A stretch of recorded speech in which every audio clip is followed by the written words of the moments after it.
while they're up, our first image, we're going to talk about Superman. We've got four images here, technically. One is that Cleveland is a Metropolis stand-in, and they've got the Daily Planet there, Mike, the newspaper itself. And I believe, as these photos load, you can actually see the Daily Planet with the words around it there. That's pretty cool. They're building real sets. They're not using a volume, Mike. I think that's a kudos all around, right? Yeah. I mean, I'm curious. I always wonder, do people of the city of Cleveland get excited on the news when they hear Superman is coming to their town, and then they're like, oh, this is just the second unit, and they're here to take exteriors of a building. But I mean, maybe there is something that could be happening out here on the sidewalks and on the That streets. is where the next photo comes in, actually, because Mr. Terrific's sphere ship is actually landing right outside this. And I've got the next image is actually the combined, or the different pieces that they're hiding. They don't want people to see.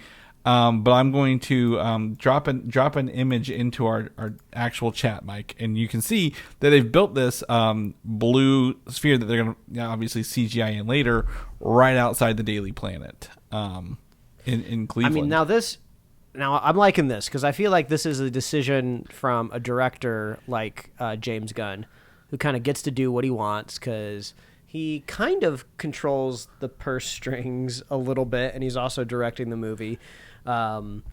Yeah, you could easily just see this not being here, right? Because obviously they're replacing this whole box, but they want like the actor to be able to interact with something. They want them to be able to step down exit even from something, and then I'm guessing this is like a ramp that probably the stairs are in the stairs are in the first link. You can see the stairs that come down. Yeah, so it folds down. Yeah.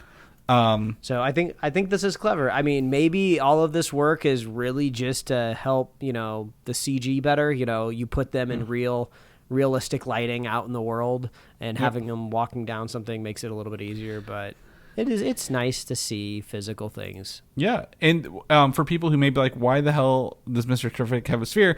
I don't know why, but I went and got the comic image of him in a sphere ship leaving a meeting with some, I guess maybe some other humans or I don't even know. Maybe it's Superman. I can't. No, it's Mr. Elastic in there. I can't tell what he is. But you get to see a sphere ship. Now this makes me go back to the first reveal of Superman's suit where he's putting on the boots. That big sphere covered in blue in the sky is that Mr. Terrific ship being attacked out like by intruders or aliens or villains, right? Because it was very spherical when we saw that shot with that's David true. Cornsweet. So I was like, I got to figure out what this thing looks like if it really is that. But you got to see the T on there and everything, like his face mask.